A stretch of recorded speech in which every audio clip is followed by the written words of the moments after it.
What is going on, y'all? It is the Caveman back at it again with the Cave every Thursday at 7:30. Excuse me, 9:30 was the previous time. 7:30 p.m. Eastern Standard Time. Going live every Thursday to bring on a very special guest, talk about the NFL, and just chop it up. It's a very casual, very chill show, and I'm very excited to bring on a very special guest today.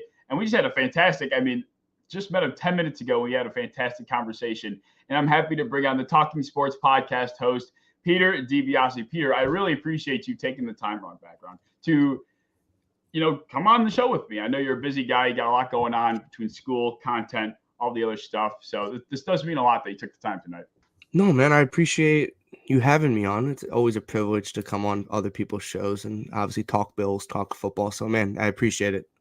Yeah, of course. And if you guys are not sure, if you're somehow not sure, if you're watching me, you probably know who Peter is. He's a part of Built in Buffalo. He's the host of the Talking Sports podcast.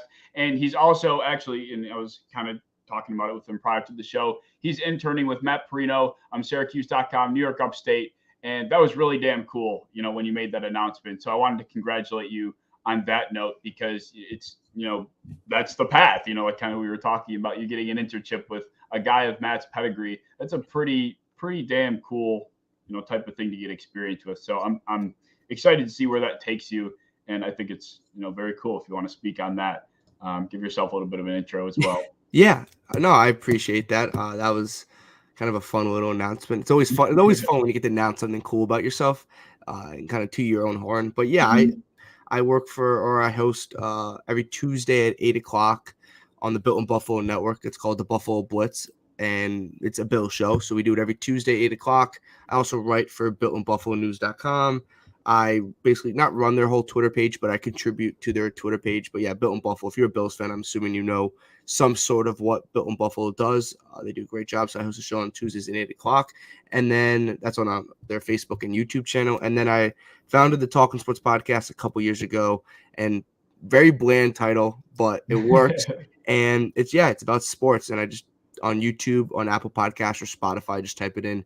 And we don't post every week or every day or anything like that, but we do about once or twice a month. And any big headline, we'll do a video about 20 to 40 minutes and talk about it. So, like, for example, coming up the NBA Finals. So if you guys want to check both of those out, that would be awesome. Yeah, be sure you're checking it out. All of the links to his social media, to Built in Buffalo, Talking Sports, they will all be down in the description. Information. Thank you for hopping in. How you doing tonight? Patrick, go Bills, as always. Thank you guys for showing love. If you're in the chat, leave a comment, drop a hello. And we're going to kick things right off, not waste any time around here. So we're going to start off with a recent news headline. And thankfully, we've actually been spoon-fed some relatively interesting news over the last week. My first episode with Justice, we didn't have that much. I was kind of scrounging a little bit for something, recent-wise to talk about. But this week we got a bit.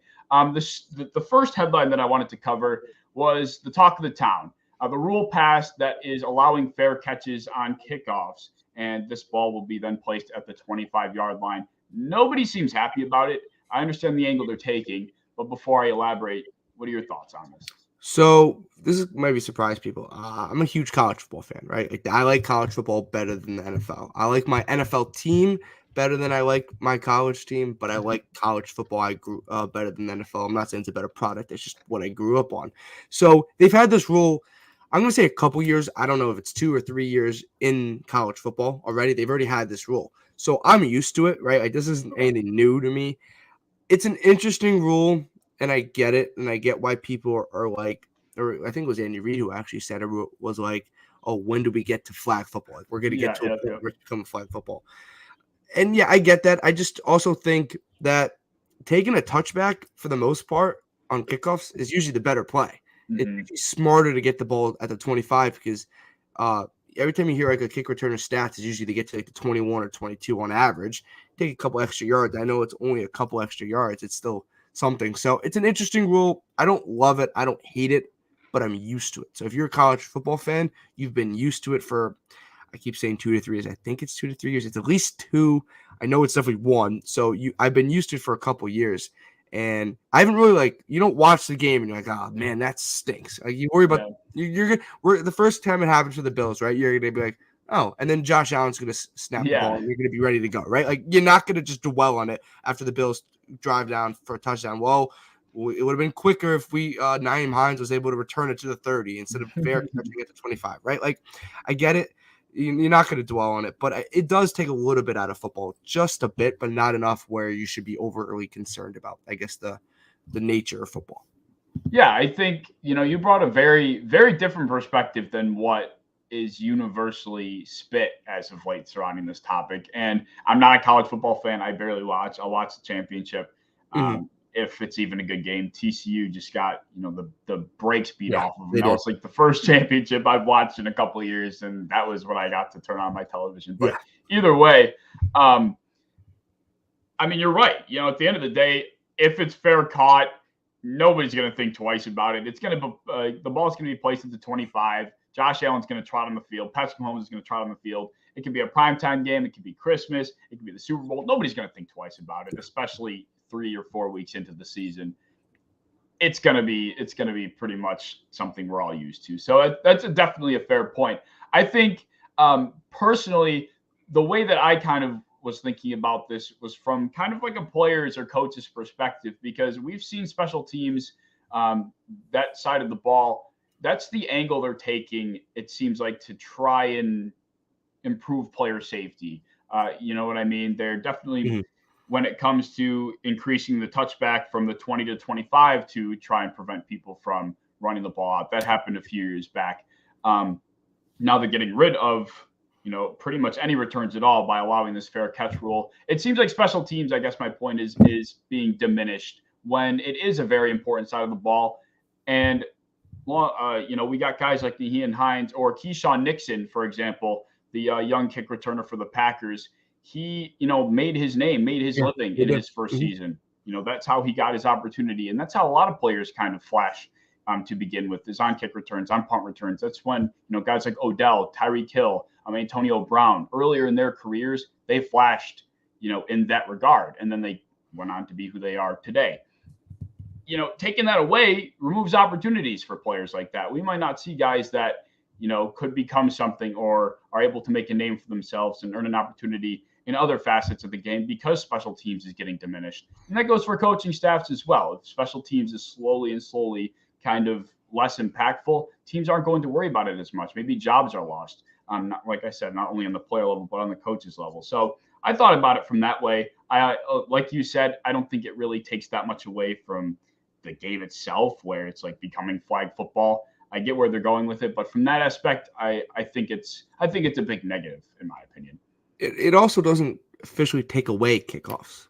That's true. It just gives it another element to where you can fair catch it, and instead of having to return, you just get the ball to 25. So there's still going to be guys, right, that are going to get, maybe it's a short kickoff and field at the 10. They're going to be like, well, I'm going to take this out because I get the ball. I'm returning it from the 10 instead of the 1 or from the end zone, right?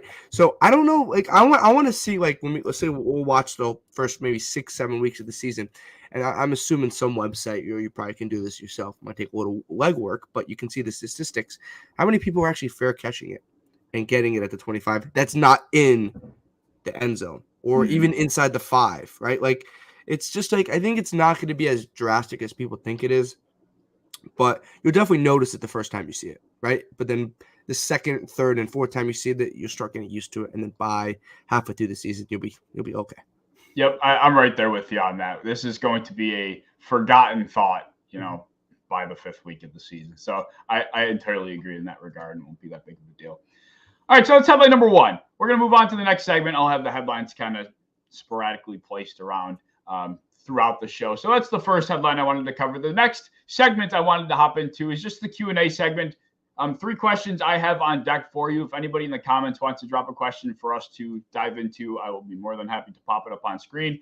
But the first question I have for you is Bills related, and it's this. On a scale of 1 to 10, what is your confidence level in Ken Dorsey going forward? 1 to 10 going forward. So, you know what? I'm going to be generous because I think he gets a little bit more hate than he should. I'm going to say, can I do decimals? Can I put a decimal? Let's go 6.5. Okay. We'll go 6.5, right? I feel like if you're under 5, you're panicked. If you're above 8 to 10, you're pretty confident. If you're in that 6 to 7 range, you're like a little bit wait to see, but you still have some trust in him. Like the Bills season, I think I've talked about this a ton, right? If you look at the week to week to week basis, like that first quarter of the year, that offense was humming. Like they were absolutely humming. I go back to like the first half of the Packers game, the Titans game, the Steelers game, the Rams game, like those type of games. The Chiefs game was a little different, but they were still, I would say, okay offensively, right? Yeah. And then they kind of went away from that short passing game. They kind of didn't have a legit slot option. Isaiah McKenzie just wasn't that guy. They had to bring back Cole Beasley a little too late in the season where he wasn't a big impact. So like they didn't have a slot guy, and they kind of banked on Isaiah McKenzie being that true slot guy, and that's not Ken Dorsey's fault. That's Brandon Beane's fault there. So I would say 6.5 because I still think him being a first-time play caller, first-time coordinator, it's not an easy thing. We were mad at Brian Daboll last year, or the year we were 11-6, guys. I think people forget how mad we were at Brian Daboll, and every Bills fan would want Brian Daboll back right now. But we were mad at Brian Daboll because we went 11-6. This team last year went 13-3 and averaged 30 points a game. It needs to be a little bit more crisp. It needs to be a little more, like, I guess, eye-pleasing where you're not struggling for kind of offense throughout the game.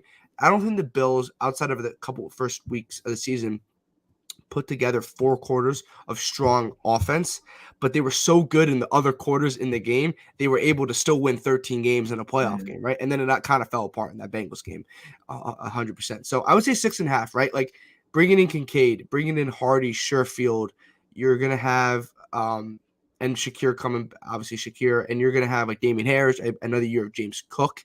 You're going to have a lot more options. I think they've vastly improved that slot option with Kincaid because he's going to be a true slot receiver. Like he's going to be a legit slot receiver. Sherfield, Hardy. There's a lot of different options and a lot of different skill sets the Bills brought in. And you also don't have Josh Allen injured with that UCL injured. So I would say 6.5. I would say by the end of the year, I'm thinking like 8.5 because I think he has a big year, and I think second year in the system is going to do a lot for him. Yeah, I mean, you make a point that I was going to harp on massively, and why I have not gotten to a point where I want Ken Dorsey gone already, like a lot of very passionate fans do. It's that Brian Daboll was, I mean, at least in my eyes, I wanted that dude's head on a stick in front of his hall, like everyone did. A couple of years. Yeah, I mean, that was the consensus. Nobody liked him. Nobody could stand him. Rolling out, seeing Frank Gore runs, Mike Tolbert runs. If I remember correctly, that's who we were trotting out there to run the ball. Well, Mike Tolbert against the Houston, I think he went deep for a pass, or maybe that year was doing. I think it was. Yeah, it's Mike Tolbert. Was it? Yeah, I remember. He split it. Wasn't it 5 wide? He split him out toward the side. Yeah, he split out Mike Tolbert, and you're just sitting there like, it was also like he didn't have the roster that Ken Dorsey has, I would say, but yeah, I agree.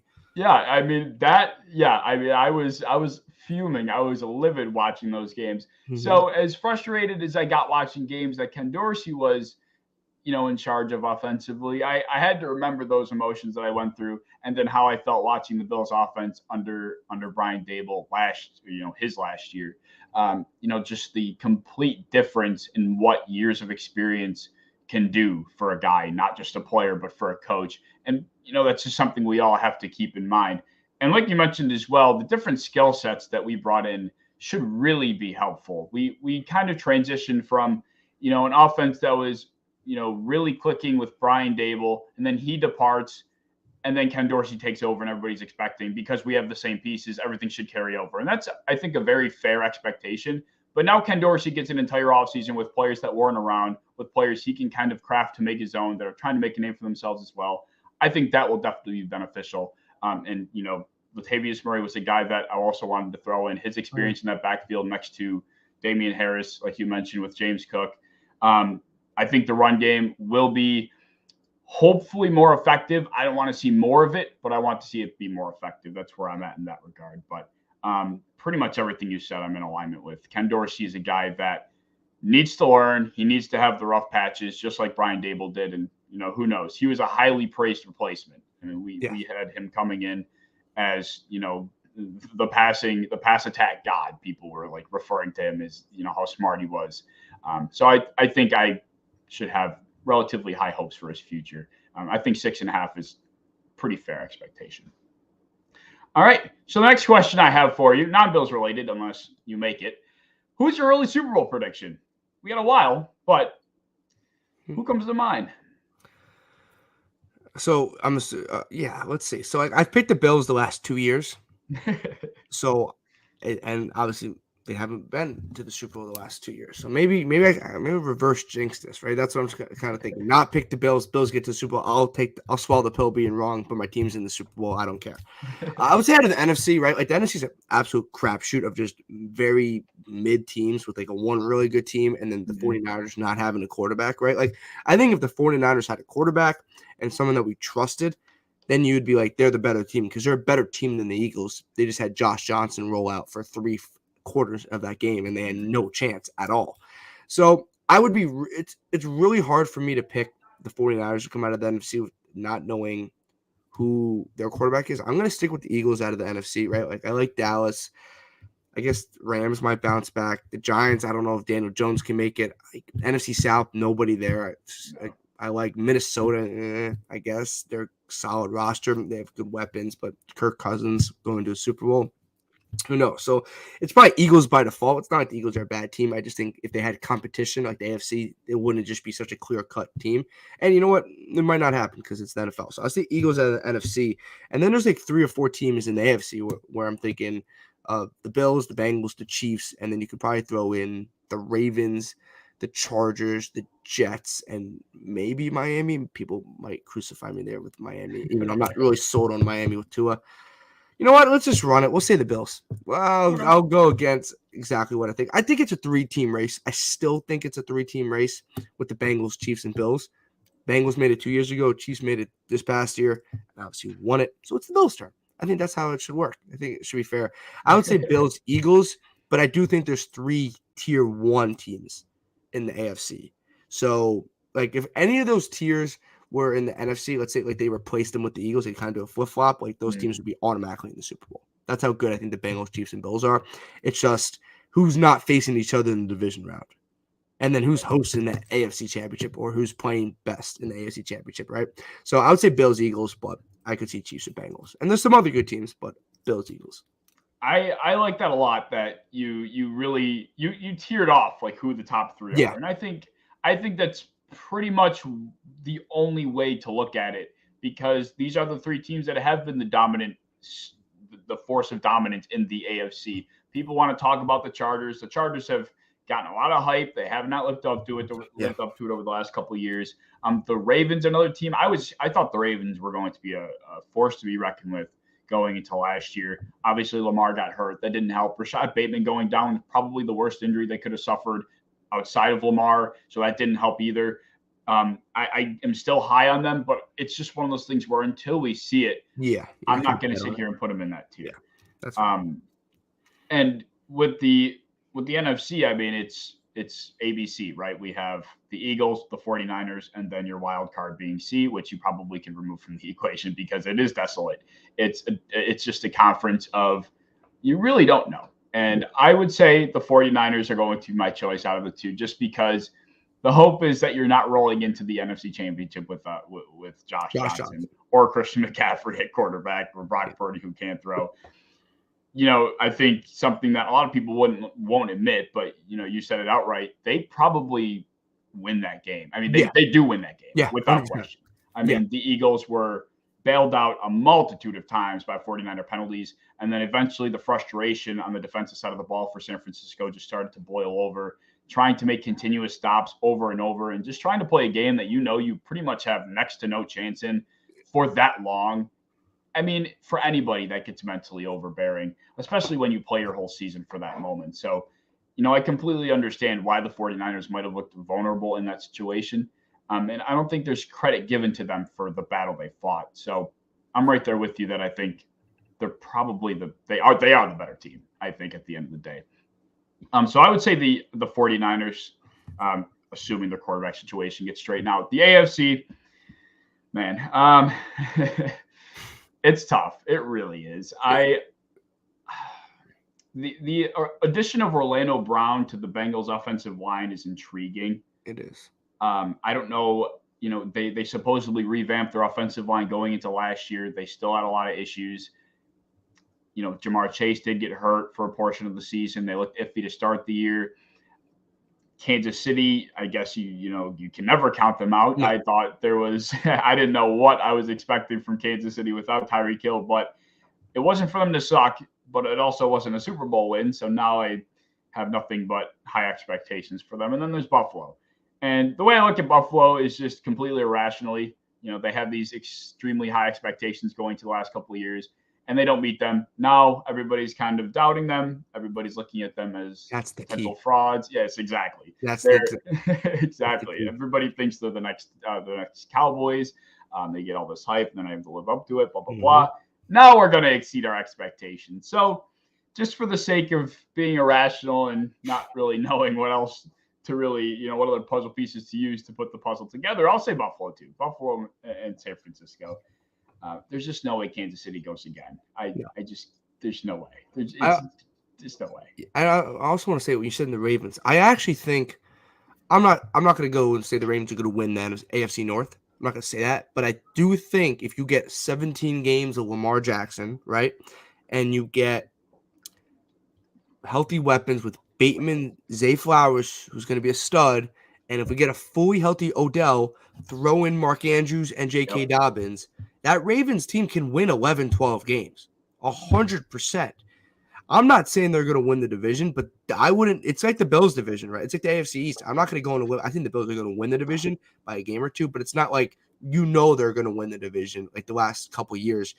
It's not. The AFC North is going to be a rock fight, right? I do think the Browns are super talented. Like you have Deshaun Watson at quarterback. We can say what we want about Deshaun Watson. The kid's talented, so I think the Browns are going to be there.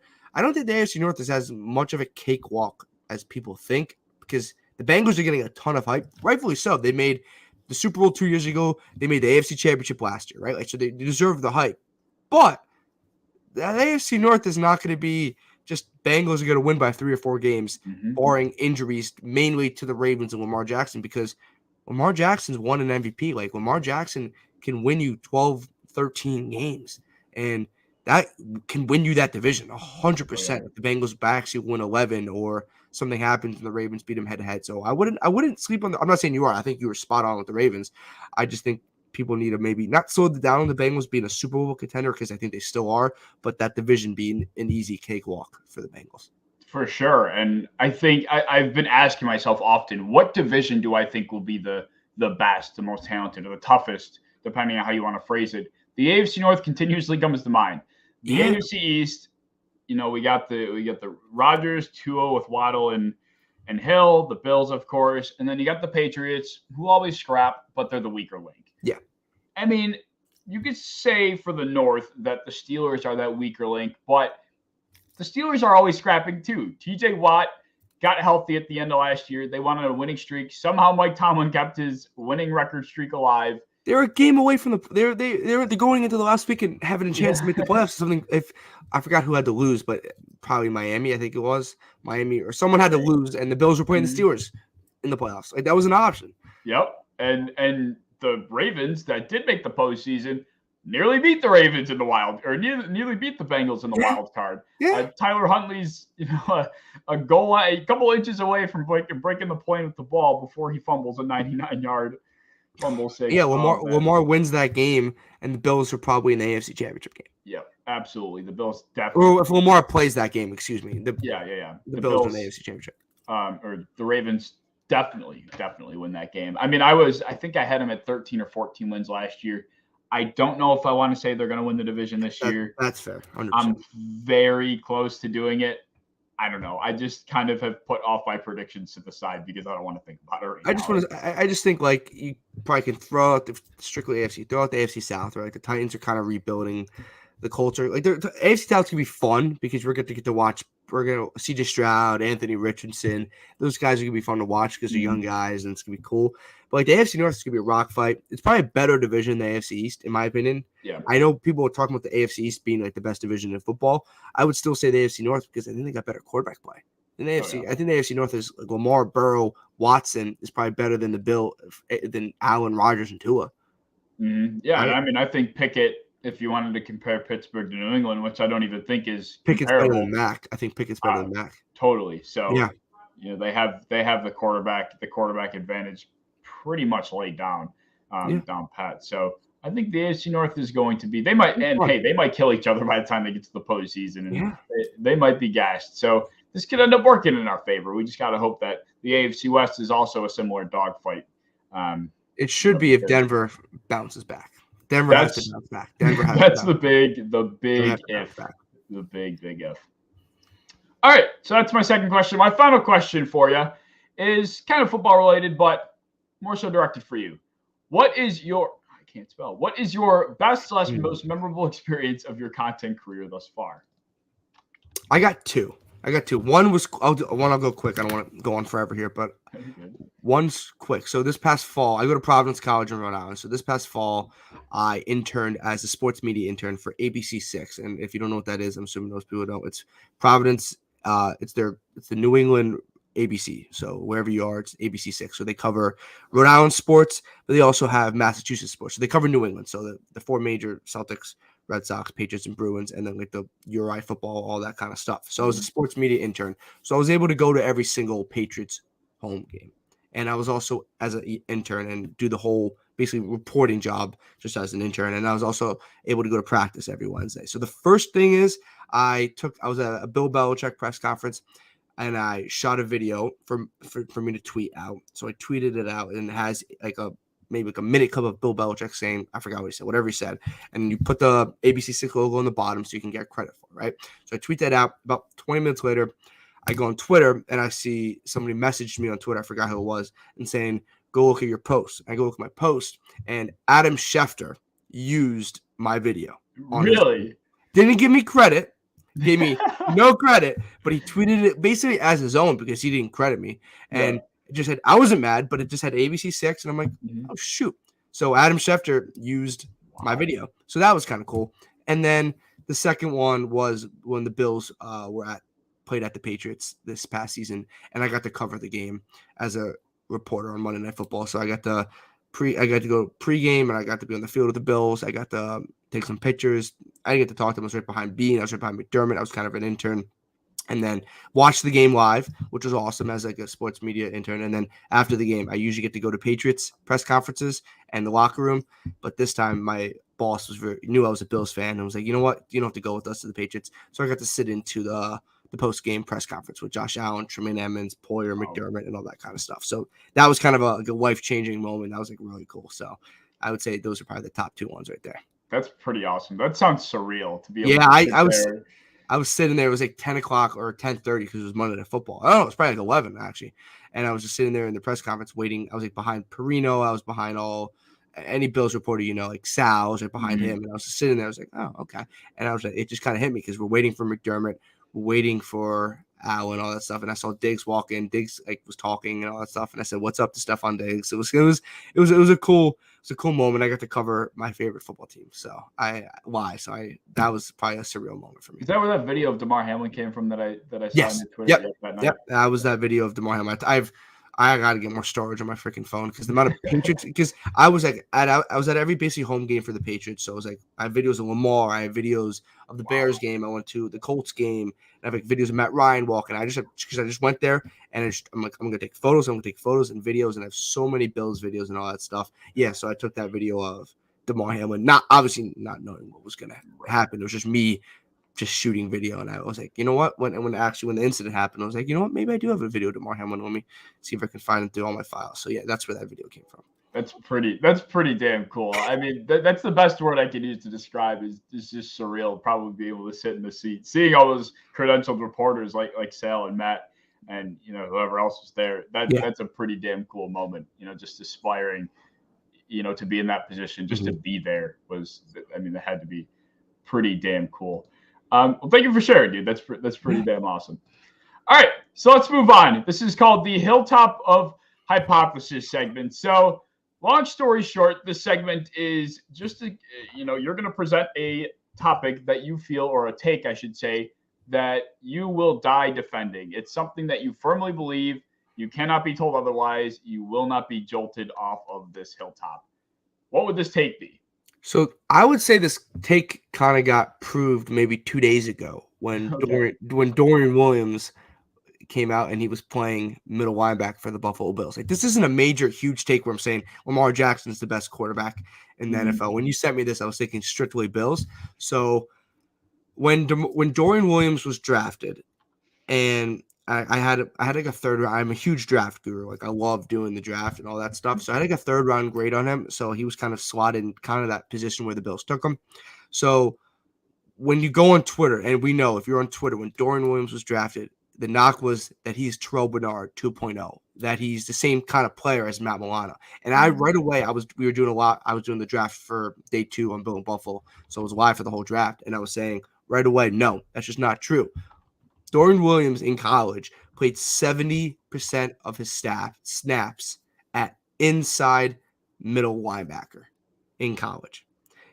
And for some reason, the Bills media and the Bills content creating world just glossed over that. Yeah. Like, just completely glossed over that. I'm not going to name names. I'm not going to take shots at people because I don't want to do that. That's not fair to everyone. Everyone has takes that come back and bite them. That's just how the media works. But for some reason, they were knocking this kid for not being a middle linebacker, where that just was not true. He just played mostly inside linebacker. And the only, I guess, quote-unquote true middle linebacker that was like a Mike that called plays was Jack Campbell. And that was the only one. Yeah. And he went in the first round 9 or 10 picks before. I forgot what number the Lions were. I think it was 18. Before the Bills were even picking.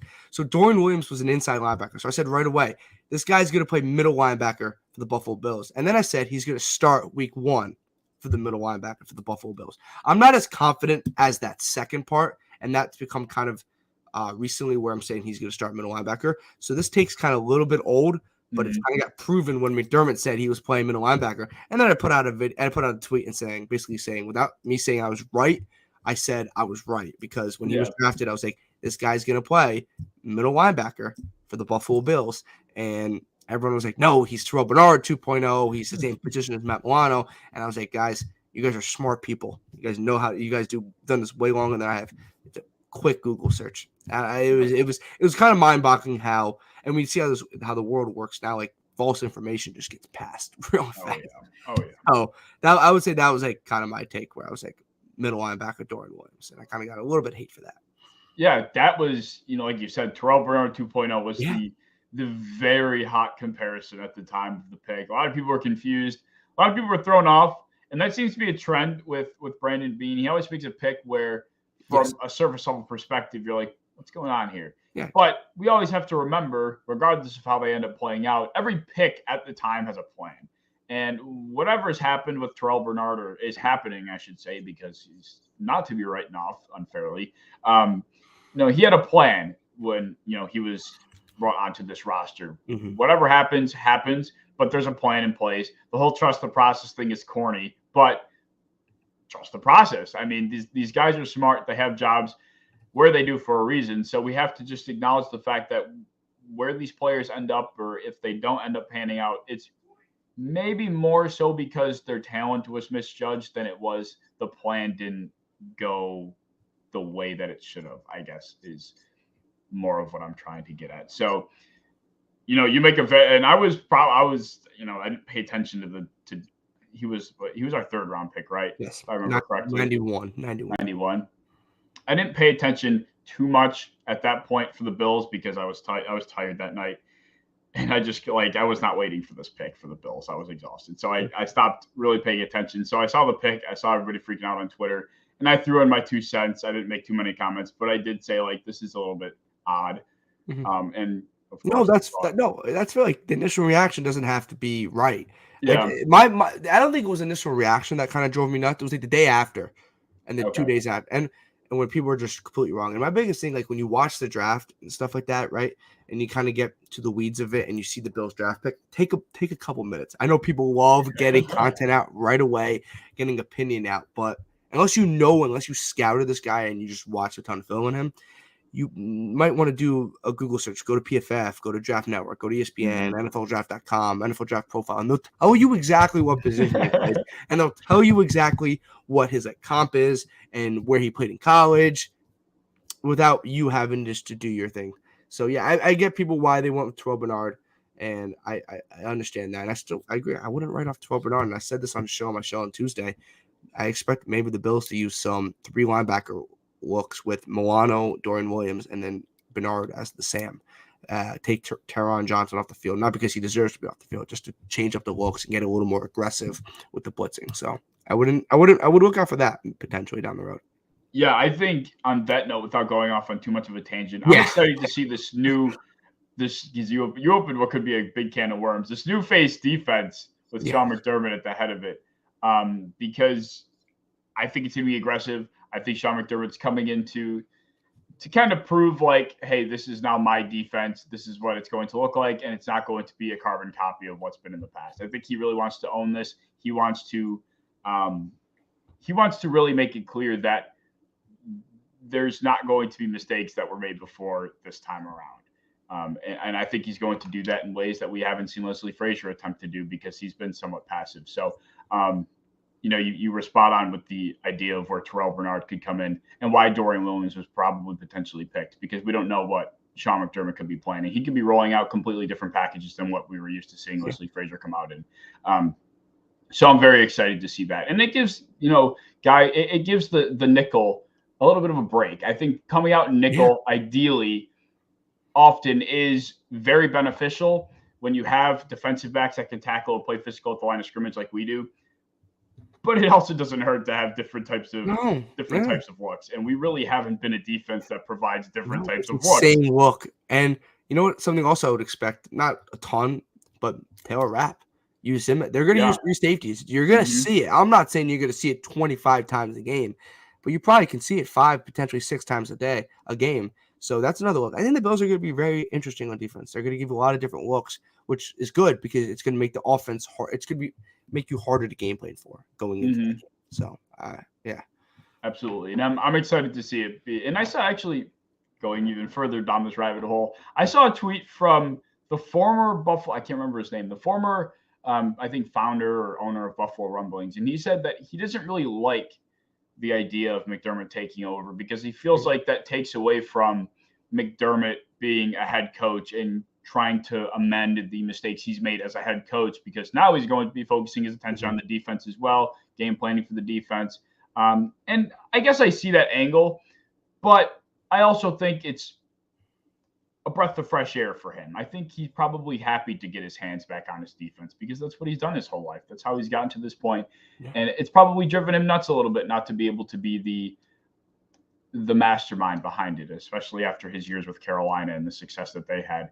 I think he deserves another opportunity at it. So I kind of saw where that thought process came in, but I feel like it's a little bit getting too much into the weeds and thinking too much about it.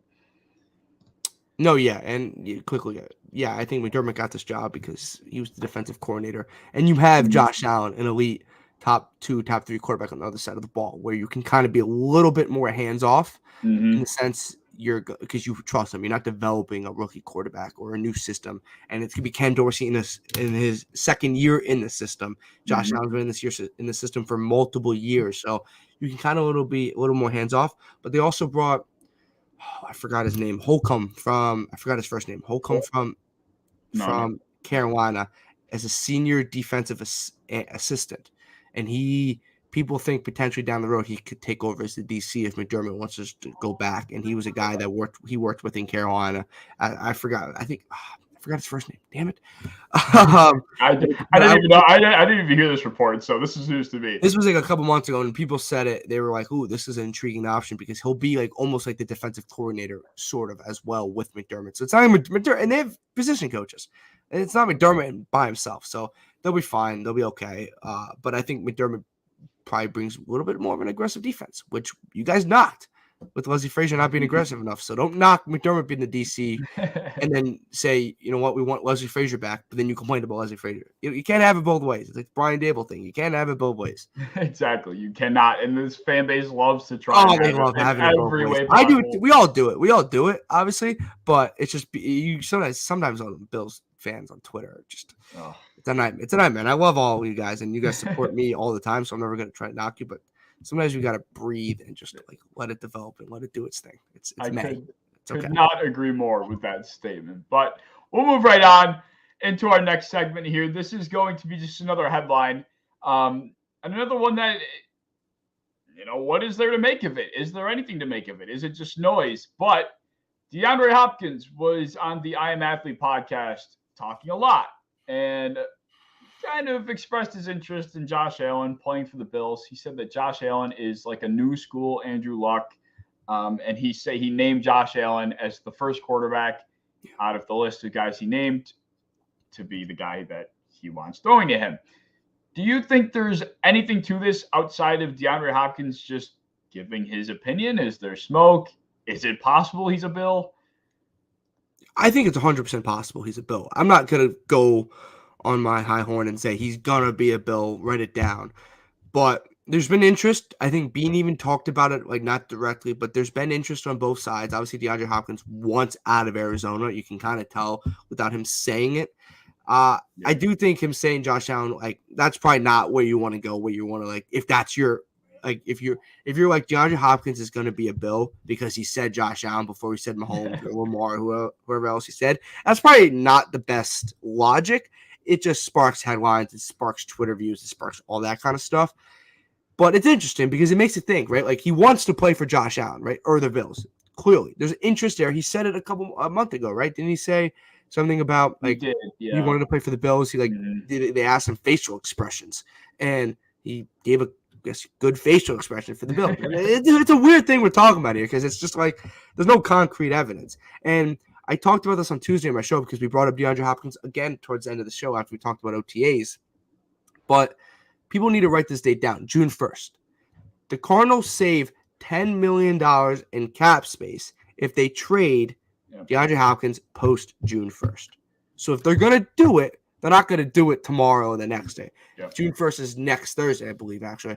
So wait until next Thursday before you see, I guess, wait for any DeAndre Hopkins news. So I think it's possible.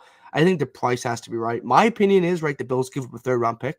I think they give up next year's third because you're banking on getting that comp pick from the Tremaine Edmonds loss. So you get the comp pick from the Tremaine Edmonds loss. It'll probably be about 15 picks, maybe 10 to 15 picks later. I guess you can swallow that draft position if you get DeAndre Hopkins. It's okay. So you still will get a third-round pick with Tremaine Edmonds. So you're going to have 2/3 next year. Why not? And you can't ship the comp pick away yet because it's not doesn't come into fruition until after the next year. So I would say probably a third-round pick for DeAndre Hopkins, and then obviously you kind of have to rework that contract a bit. But it's an opportunity. It's a possibility, and I think if it works for Brandon Beane, he'll pull the trigger.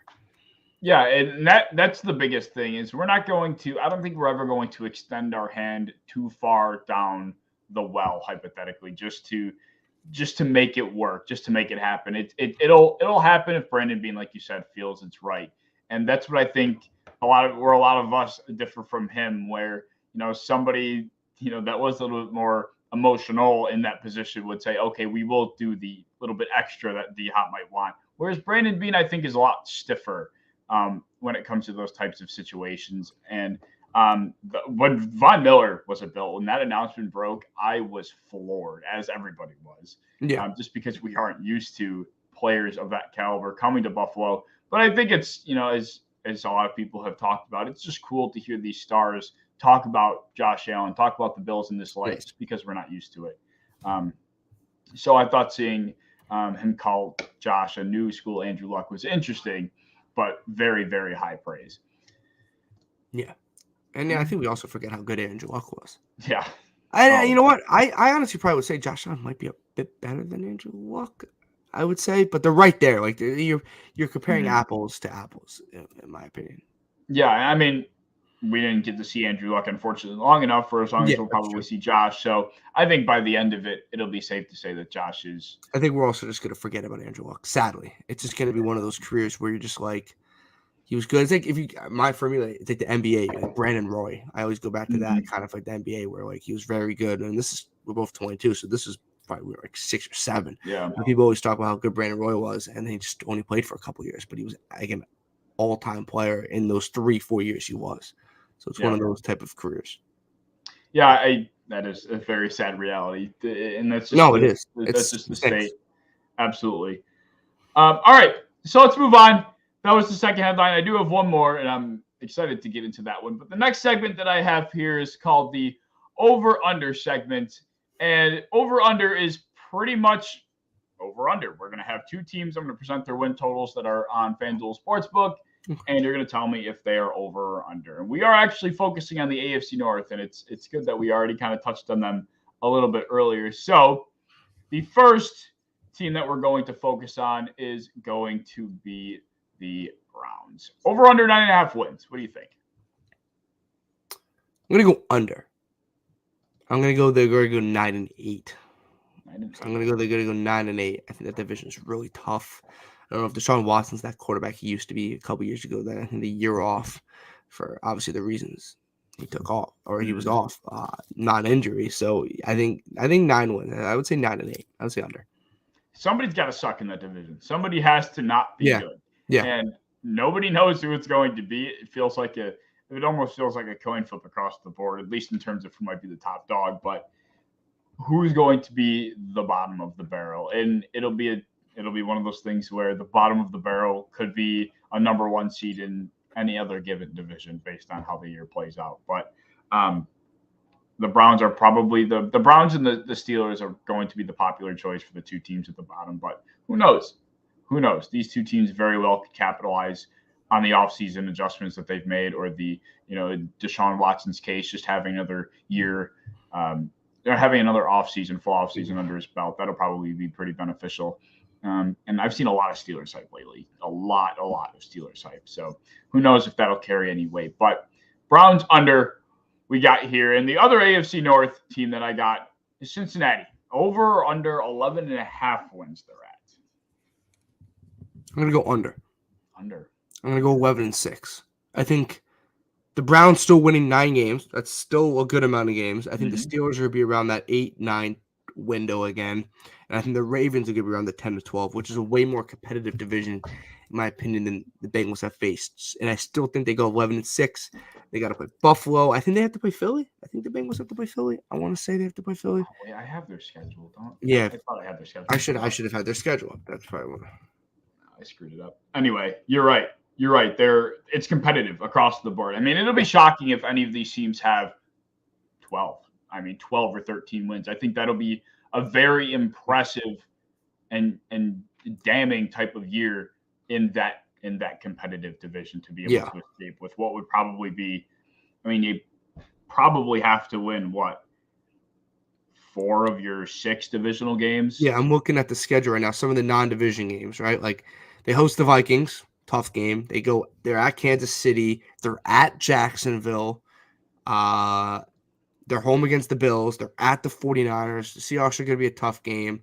The Rams bounce back. You got the Rams. You got those are some tough games, and that's just not counting the division games. Exactly. So I go under, but they could but they could be a 12-13 win team. I'm just going to maybe bet on the under and potentially just to ride that division and playing like Jacksonville, the Bills, Vikings, those type of games, Chiefs, and 49ers. Those are some tough games. Those are 4 or 5 tough games where they could win all 4, they could lose all 4, they could split, and then you still got the division. So I would say 11-6.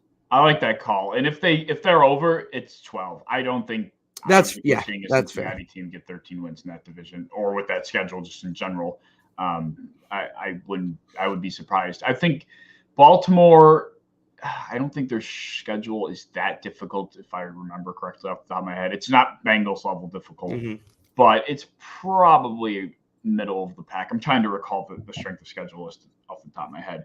But I think if there's a team that has the possibility, has a higher ceiling win-wise, I think it's probably Baltimore out of the 4 in that division. I think I could see them getting to 13, to be quite honest. Whether they do or not is a different story. But I feel like Cincinnati's, because of that schedule, is almost capped at 12.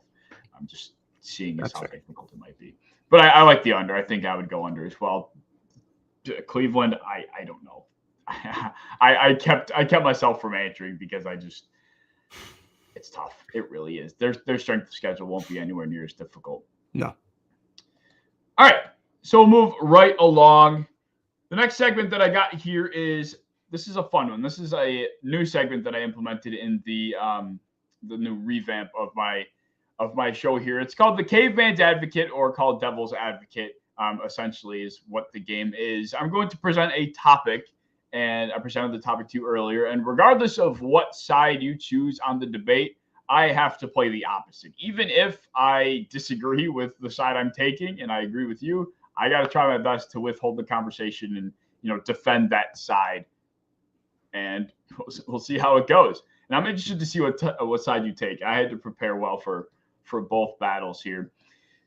So the debate is, are the Jets legit Super Bowl contenders? And information, I saw your comment earlier about the Jets being your Super Bowl pick, and I didn't want to touch on it because I was afraid it would open up this conversation. So if I kind of ignored that comment for a reason on purpose, but this is why I did that. And also, I appreciate you popping and hanging. Thank you. Of course, still doing my thing, man. But yeah, I'll let you take it away. What side are you on?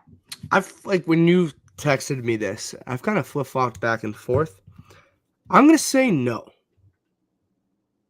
And there's a couple reasons. I don't trust Robert Saleh. Mm-hmm. He has no track record of being, I would even say, a competent head coach, because he's not. He hasn't been one, and you can argue me he just hasn't won. He hasn't been over 500. And don't give me the quarterback, because he was drafted that quarterback and he was chosen to develop that quarterback. So don't give me the quarterback. That's on him. That's not. He wasn't brought in with Zach Wilson. He was brought with Zach Wilson when they were drafted. Or he was hired and then they drafted Zach Wilson. And then I don't love their weapons outside of Garrett Wilson. I really don't. Right? Like, people talked about and I do like Breece Hall, but he's coming off an ACL. I'm going to strictly talk about the wide receivers. I like Garrett Wilson. I think he has a ceiling of being like a top 10 receiver, like in the NFL at a point. And I think he's probably going to be. But outside of that, like Allen Lazard doesn't move the needle for me. Mecole Hardman, cool. Corey Davis has been nothing. They got rid of Elijah Moore, who I actually thought they should have used Elijah Moore a little more, and they didn't. And so, like, Allen Lazard, and they brought, let's bring back Randall Cobb. And I was like, okay, that nobody cares. And, like, that doesn't do much, right? The one, I guess, where you're going to come with, and where I would come with if you're arguing against me, like, their defense. Their defense is legit. They're lights out, and I'm not going to knock that. But I'm also going to say they're in a tough division. They're going to get beat up in that division. They're not going to always be, like, the Dolphins and Bills are going to be tough outs. They don't play well against the Patriots. They haven't played well against the Patriots in 15, 20 years. So that's going to be tough. And you're going to have the AFC, right? Like, are they going to get through that gauntlet? Like, Robert Saleh coaching in a playoff game for the first time? Are they really going to do that? Like, do people not, like, it's not just Aaron Rodgers. It's the Jets. If you, like, and they obviously, Aaron Rodgers made them in this conversation. If they still had Zach Wilson, you wouldn't have brought this topic up. But, like, they're going to get out coached by, like, Andy Reid. You're going to get Zach Taylor, Sean McDermott, John Harbaugh of Baltimore. Like, probably not going to put out who's the Chargers coach again? What's his name? Yeah, I'm not going to say him, but he's probably better than he's better than Saleh. I would say. So you're like, and then you have Trevor Lawrence and Doug Marrone. Like, and I would also say at this point, and I'm not saying it's hard to argue either way, Aaron Rodgers is not the same. He was the third best quarterback in his division last year. Jared Goff and Kirk Cousins had better years. They did not win that division last year, the Packers. And you have, I think, likes of quarterbacks. Burrow, Mahomes, and Allen are better. I think Herbert's better. I think a fully healthy Lamar is better at this point. And then I think you could argue Trevor Lawrence. I would probably still take Aaron Rodgers over Trevor Lawrence. But another good year, another year from Aaron Rodgers. It's Trevor Lawrence. Nobody's talking about Aaron Rodgers anymore. He's getting old. He's a little brittle. He's already got injured in conditioning. I know it's not a serious injury, but he was injured in conditioning. Imagine Matt Milano doing what he did to Mike White to Aaron Rodgers. I don't know if Aaron Rodgers is getting up. I think there's too many factors and there's too many unknowns with the Jets. And Aaron Rodgers hasn't won in the postseason. This isn't Tom Brady coming to the Tampa Bay Buccaneers. And their schedule's not easy. That first 6 games, they can go 2-4, 3-3. And I live in Westchester, New York, 45 minutes outside of New York City.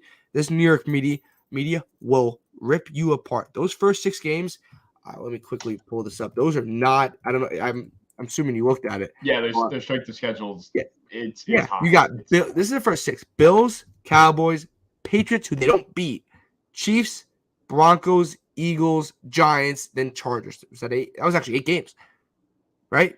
They go like 3-5, and like, are they beating the Bills? Are they beating the Cowboys? They should beat the Patriots. They haven't.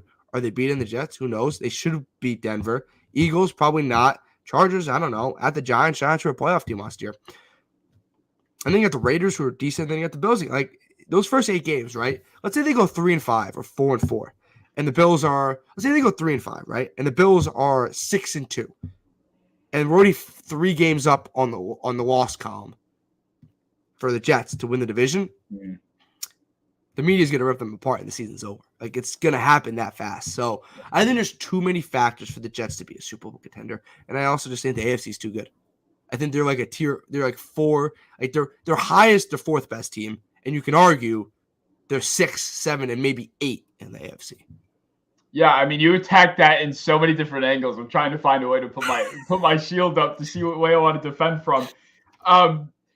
And although you're right in a lot of in that sense where it's more than just Aaron Rodgers, and that's what this offseason has become. It's become what the Jets are because of Aaron Rodgers, not what the Jets are with Aaron Rodgers. And that's the biggest caveat, is how this team is going to operate with this change of scenery, how Aaron Rodgers is going to operate with the change of scenery. But I do think it's very fair to expect almost a continuation of what we saw the Jets to be last year. Although Robert Saleh was under 500, although they finished 7-10, we still saw a team that was competitive with one of the worst quarterbacks, I mean, that we've seen in a very long time. Zach Wilson, this was his 2nd consecutive season of having the worst passer rating in the NFL. I mean, they were competing in football games, and Zach Wilson was 5-4, mind you, while being a starter. That's wild. Yeah, I know, right? 5-4. And they were competing. They won a game with Mike White. They won a game with Joe Flacco. They had a carousel of just mediocrity revolving within the most important position on their team. And they were uplifted because of other aspects of their football team. And Zach Wilson was propped up heavily because of Breece Hall in that run game. And I'm sitting here and I'm thinking, why can't that be the case for Aaron Rodgers? And then Aaron Rodgers has to make a throw or two that I keep saying Mike White, that Zach Wilson couldn't, or Joe Flacco couldn't, because now we have Breece Hall, who is coming off of an ACL tear. But I do think it's going to be a very healthy rotation. Michael Carter is, I thought Michael Carter deserved to be the first running back there, and I was excited to see him kind of grow and develop into a starting role until Breece Hall did get drafted. But they still have youth back there. They have fresh young legs, a run game that was successful. Aaron Rodgers, I don't think is going to have to be what Aaron Rodgers was for Green Bay for these last few years. I think a burden is going to be lifted off his shoulders. He's going to have a defense this season that quite possibly could be the best defense he's had in his entire career. Quinnen Williams is going to return regardless of his contract situation. Sauce Gardner is going to be playing with even more confidence than he played with last year, and that is terrifying. DJ Reed, they make one of the best combinations in the NFL. I mean, there's just so much. Their core is so young and so promising, and what they did last year was so bright that I think it's extremely fair to assume that those positives continue to be positives, and where they struggled morph a little bit into being positives because of the transition they made at quarterback. And Aaron Rodgers, I do think, as much as this conversation revolves around him, I think it deserves to, because a lot of people are saying, oh, it's going to be the Russell Wilson situation all over again, or he's going to struggle, or he's slowly on a drop-off. I mean, Aaron Rodgers, statistically, from 2021 to 2022, in some of the most important advanced statistics, I mean, he had pretty much equal amount of big-time throws from 2021 to 2022. He threw a few more interceptions, which I think a lot of people were pretty critical about, I will say. But 36 to 33 big-time throws from 2021 to 2022. He had a 5.7%, he had a 2.9% turnover-worthy play percentage in 2022. 2.0%. My picture's too small. 2% turnover-worthy percentage. He just didn't struggle in every regard the same way that I think people think he did, because he didn't throw 35 touchdowns and have 6 interceptions. He was below his standards, but he wasn't bad. And comparatively, we've heard the narrative over and over again. Comparatively, Mike White, Zach Wilson to Aaron Rodgers is just a night and day jump that I think they have every reason to believe that they're going to be Super Bowl contenders. And they wouldn't have brought him in if they didn't believe that would be what they'd become. They have to be. This is not a 5 to 6. This is a max 2-year window. If this blows up, and let's say they win 8-9 games, right? I'm not saying they're gonna. I think they can still win 10. I think they still win 10-11.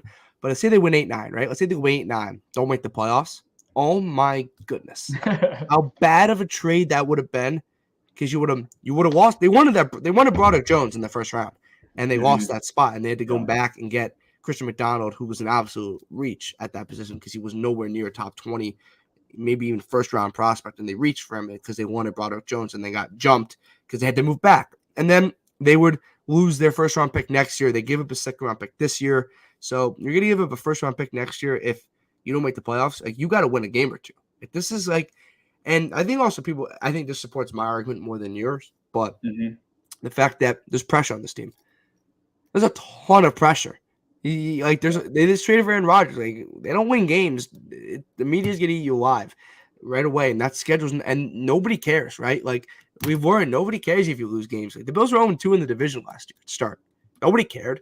You're supposed to win those games. Like, that's how that works when you have expectations. The Jets have expectations.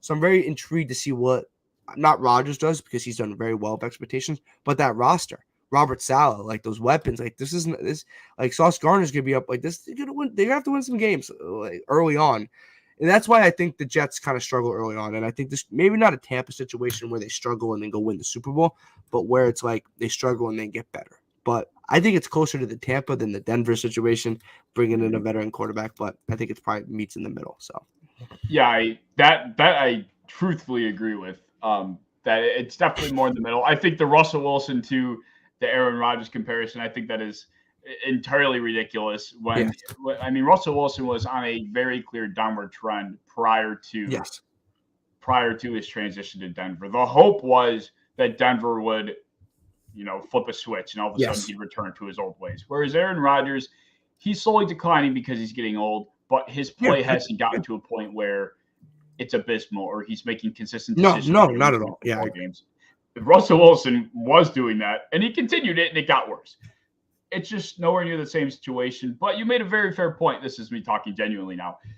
Tom Brady going to Tampa Bay is a lot different than Aaron Rodgers going to New York as well because of the moxie in the postseason that these two guys have. One has a lot more success there than the other, and that's something that I think I didn't even factor into my argument, to be completely honest with you.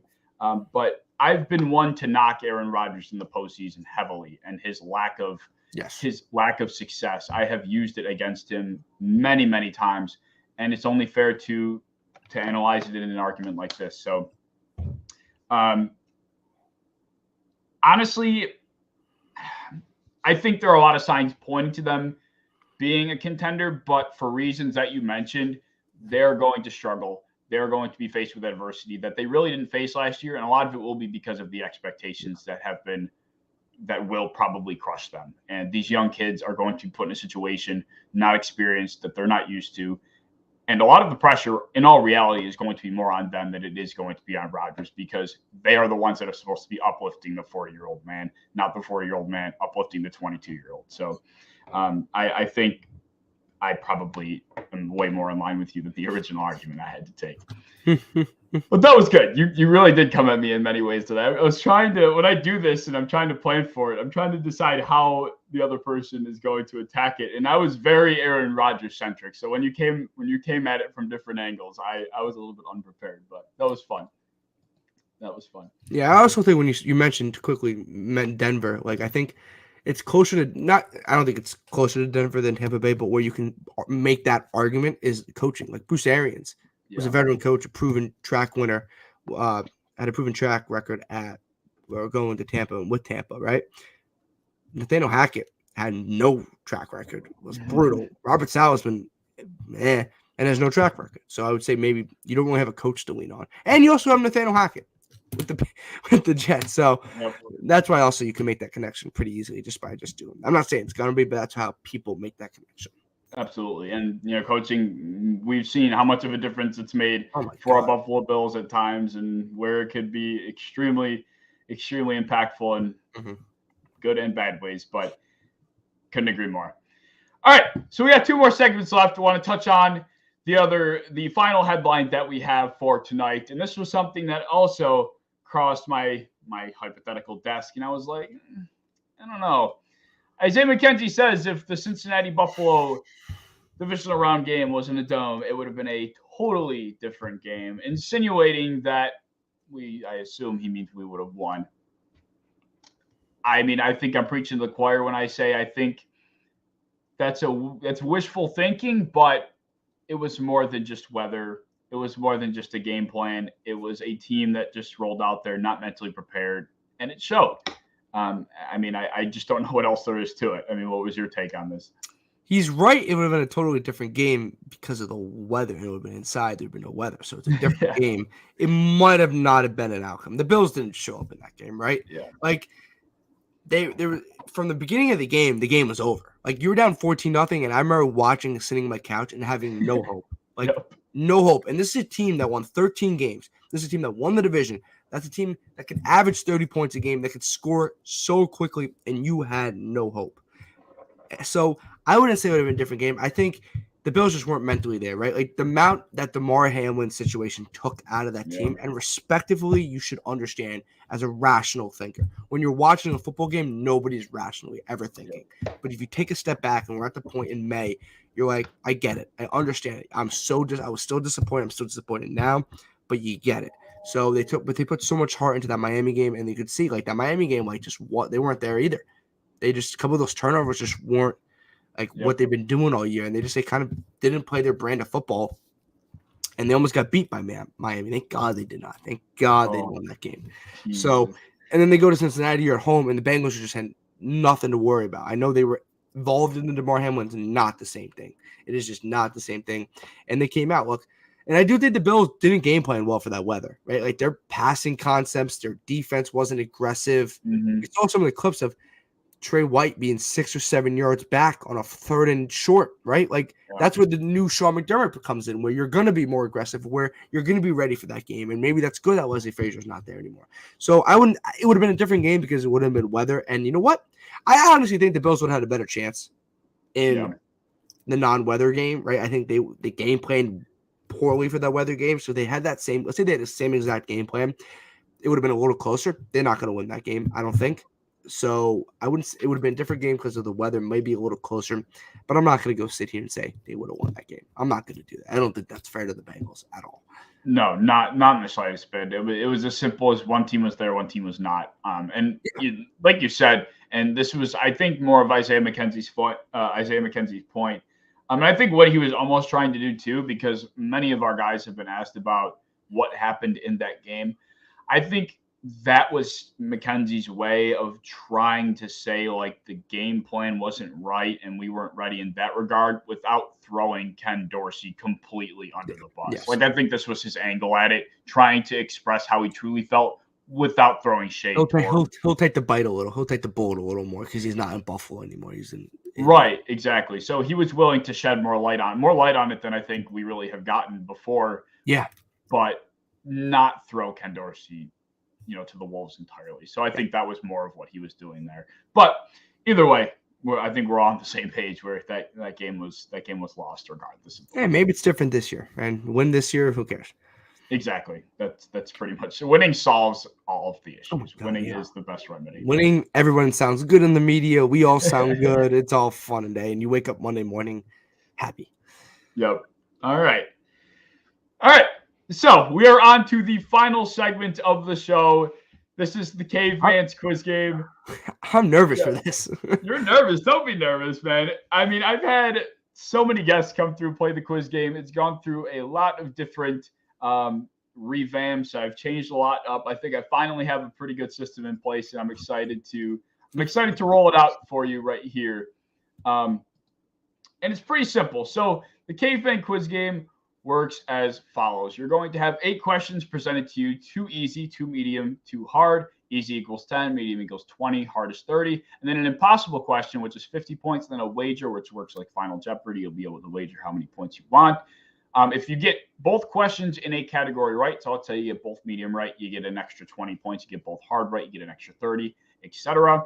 And then a wheel spin for the final wager will decide the topic. So prior to the wager, we'll spin the wheel. Let's say it's a history question. You'll decide, you know what, maybe I'm not too good at history. I'll wager 20 points instead of, if I would have gotten like statistics, I would have wagered 50. And then, of course, the wager will go in after the wheel spin. Any questions? No, and I saw that Justice got 30. So that's the number I got to get to. Yes, and I didn't upload the damn leaderboard. I thought I was far more prepared for this than I actually am. Justice did get 30 points. Okay. Justice started off strong. He got. I watched it actually. I was like going through your Twitter, and I was like, "Oh shoot, quiz game!" I was like, "Frick, I gotta get prepared for this." And then so if you get 10 for easy, 20 for medium, 30 for hard. 30 for hard, and then the impossible is 50, and then the final wager is whatever you make it. Oh, okay. So yeah, you have an opportunity. So for the final wager, I get to choose easy, medium, hard. Is that? Well, it'll be like a medium to slightly. Okay. Yeah. We'll. Yeah, I got it. All right. So let's kick things off. The first question is going to be this. The first easy question. Got it. Who is supposed to be the top wide receiver coming out of next year's draft class? Marvin Harrison Jr. You would be correct. I figured when you said you're a big draft guy earlier, that would be a pretty easy walk in the park. And Ohio State, he goes to Ohio State. And I would watch him. I would go watch him this year. If you're not a college football guy, the kid would have probably been the number one receiver in this year's class. I would trade the next 3 first-round picks that we have. Kid's gonna be a stud. Kid's gonna be an absolute stud. He's like Jamar Chase level of college player coming out, and he's like that right away. So we've seen what these young kids do. Immediately. He would have been the number one receiver in this year's class. He would have been the number one receiver in last year's class. He's that good. That's crazy. I'm excited to see where he goes. And like I said, I would do anything to get that guy in our. He's gonna go to some team without a quarterback, and it's gonna be boring. So, or he'll completely change some quarterback's career forever. That too. If the Panthers stick and they Bryce Young and Marvin Harrison Jr. You have that. Yeah. So yeah, Marvin Harrison. All right. You would be correct. So that's 10 points on the board. The next easy question is going to be this. We talked about it already. Where did Randall Cobb sign this offseason? The New York Jets. You would be correct. So that is 2 easy questions right. That's another bonus. That's another 10-point bonus. You currently have 30 points after the first 2. Let's move on to the medium. The first question is this. This running back fullback went by the name of the Nigerian Nightmare. Wow. This is a medium question, man. This running back fullback went by the nickname the Nigerian Nightmare. I didn't even have an option because I'm trying to think of fullbacks, and I don't know any fullbacks at the top of my head. He's not an active player. Not an active player. Was he more of a running back or more of a fullback? If I got a hint. Fullback. More of a fullback. Okay. Oh, shoot. Michael Robinson. It was not Michael Robinson. It was Christian Okoye for the Kansas City Chiefs. Okay. He went by the nickname Nigerian Nightmare. For just so you know, I put a survey together and I send this out to all my social media, and I get like 30 or so responses on average. And they decide if it's easy, medium, or hard, the question after they answer. Those people stink, man. Those people, 30 people are stink. That's a hard question, dude. No, I respect it. So, unfortunately, nothing there. But, yes, it was Christian Okoye. And because I've gone through the trial and error of this, when I first started the quiz, I was determining the difficulty just by myself. And I'm sitting here reading the answer to the question while trying to determine the difficulty. And you'd imagine how that would conflict my mind psychologically. Yeah. And it was just impossible. So the 30 people here kind of screwed you over. But do I lose that bonus or no? Do I always keep that bonus? You only get the bonus if you get both right in the category. Okay. So you lose the bonus in the medium, but you can still get the next one. Yeah. The next medium question is going to be this. During the COVID season of 2020, who stepped in as the emergency quarterback for the Broncos? Mike Hilton. It was Kendall Hinton. You were close. You were close. Kendall Hinton. Mike Hilton. That's the corner for? Isn't that the nickel corner for the Bengals? Mike. Who's the nickel corner for the Bengals? I think it's Mike Hilton. Oh, you were close. God, I knew it was something with an H at the end. Let's see what Mike Hilton is. I think Mike Hilton's the nickel corner for the Bengals. He comes up with a picture of him. Yeah, he plays for the Bengals. Damn it. Hey, I know what college you went to. Went to Wake Forest, the quarterback. Oh my God! I know that, but I don't know the name.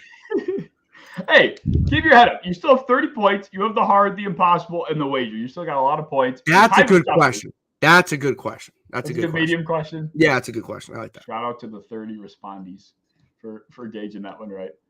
All right, so we'll move on to the hard. So you have the opportunity for the bonus here. There's no bonus for the impossible just because there's only one question. But anyway, first hard question is this. out of the 15 teams last season that finished with an above 500 record, who had the worst point differential? I gotta start thinking the teams on the top of my head. So above 500. Mm-hmm. Ooh. Minnesota Vikings. It's a good answer, but it was not the Minnesota Vikings. If you say the Giants, I'd be very mad. No, it was not the Giants. It was the Pittsburgh Steelers. The Steelers had the worst point differential with minus 38 and 9-8. The reason I went Vikings is because they win like 7 or 8 like 1-score games. So I just assumed their point differential was crazy. It wasn't good. It was garbage for a team with 13 wins. Okay. That makes you feel that was a very good answer.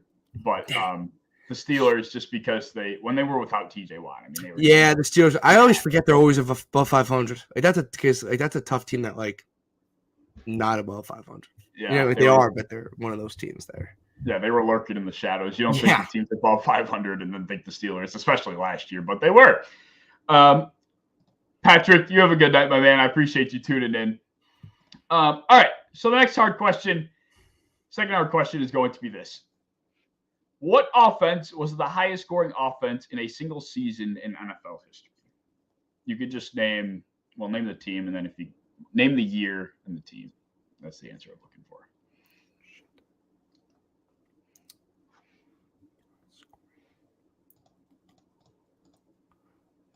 I'm assuming it was like a 2000s team, 2010. It wasn't like pre-2000, right? Like dinosaurs walking on the earth team. Yeah, that'd be like I don't know if they scored enough like the Elway, Marino, Kelly days to make it the highest scoring. I'm gonna get the year wrong. I have the team. Oh, I don't have the team. I think I have the team. Probably don't. Man, these medium and hard questions, man. You started off easy. Marvin Harrison question is not easy if you don't know the draft. That's true. So if you don't know the draft, you're screwed right away. What year was that? No, I'm gonna go 2014 Denver Broncos. Oh man, it's 2013. Oh man, I knew you when you said you had the team. I was confident you had the team. That's painful. The 2013. That was the team that lost to Seattle in the Super Bowl, right? Yep, the 2013 Denver Broncos, 606 total points, 76 total touchdowns, averaging 38 points per game. So 2014 was New England and Seattle. Yes, right? I think. That's what confused. Yeah. Damn it. You were close. That bites. If you would have said like 2015, it'd make it a little better, but that I almost said you know what? The good thing about not the good thing. I wasn't thinking 2013. I was going 2014 to 2015, but then I crossed out 2015 because I remember that was the Broncos Panthers year. And that wasn't a good offense, that Broncos team. So I was like, okay, had to be a year before. I should have realized, you know what? It can't be that drastic of a year. At least I got the team. Damn, that's tough. That's really tough. I mean, you were close. You still deserve like partial credit. If this was a math question, I'd give you partial credit. Did I show my work? Yeah, exactly. You didn't have to show your work though. All right. So there's still hope. You got the impossible question. You have 30 points. So hypothetically, you could blow the rest of it and still tie for first. So I'm pulling a Justice. I'm doing exactly what he did. Yeah, you're right. He started off hot and he cooled off. But hey, impossible question could revive you. Can you name the 2 teams with the most Super Bowl losses in NFL history? I'm not going to say this is the answer, but I feel like it's the Bills. But I also don't. I feel like you wouldn't do that because of the show. So now I'm like I'm doing that thing when you second guess yourself and you think you're right and you're not. Most Super Bowl losses. I'm going to start with 1. Minnesota Vikings are one of the 2 teams. I'm not gonna. I'll let you pick your 2 before. That's fair. That's actually fair. That's fair. Yeah. Patriots have lost. They've lost to the Giants twice. They've lost. Oh, they lost to nobody. No. Bills have 4. I'm gonna go Bills and Vikings. And there's one team that's in my head that I'm gonna be really annoyed if you say it. They tied for second for most losses. The Bills and the Vikings share 4 Super Bowl losses, but they're not the leaders. They are actually second to the Patriots and the Broncos, who both have lost 5. So when I said Patriots, I said, damn it. I was thinking Dallas too, because Dallas has been to so many Super Bowls. That I don't know where they actually were on that list. That's what I was thinking. Dallas in the sense of when the Patriots Broncos being in that category, winning a lot of Super Bowls. That's why I had Dallas thinking. Damn it, that's tough. Okay. All right. So 30 points going into the wager. We're gonna spin the wheel. What category are you hoping? So we have. Let me present my screen so I can show you what the wheel's looking like. And this is for me to get to 60, correct? Yes, this would bring you up to 60 points. This would be justice, or I'm about to tie justice. If you don't, well, I guess it depends on how you play it. So here are the categories: stats, draft history, awards, transactions, like trades, signings, etc., and miscellaneous, which is like just nothing that I feel fits the category enough. You'll see if you land on it. So here we go. So if I don't get this, do I lose my 30 points or no? No. You get to wager however much you want. So you can wager 0 if you wanted. Oh, is that what he did? He had 90 actually going into this point, and then wagered 60 and lost. And that's how he ended up with 30. So oh, I see. Okay, yeah. Well, I can't see it from here. What is it? Oh, you get draft. You have to draft. So your specialty. That works out perfectly for you. So what do you want to wager? How much you want to go? Up to 30 points you can put down. Let's put 20. We'll do 20. All right, so he's going to put down 20. I can't have 0 on the board. That is true. If you end up with 0 after the 8 questions, it's probably not the best of looks. So I want to at least have 10, which is still bad, but I save my pride a bit. All right, so he's got 10 points going into the final wager question, but could capitalize big time. The draft question is going to be this. Who was selected first out of Jordan Love, Aaron Rodgers, and Brett Favre? Holy crap, that's a tough draft question. I mean, you have a 33% chance. I do.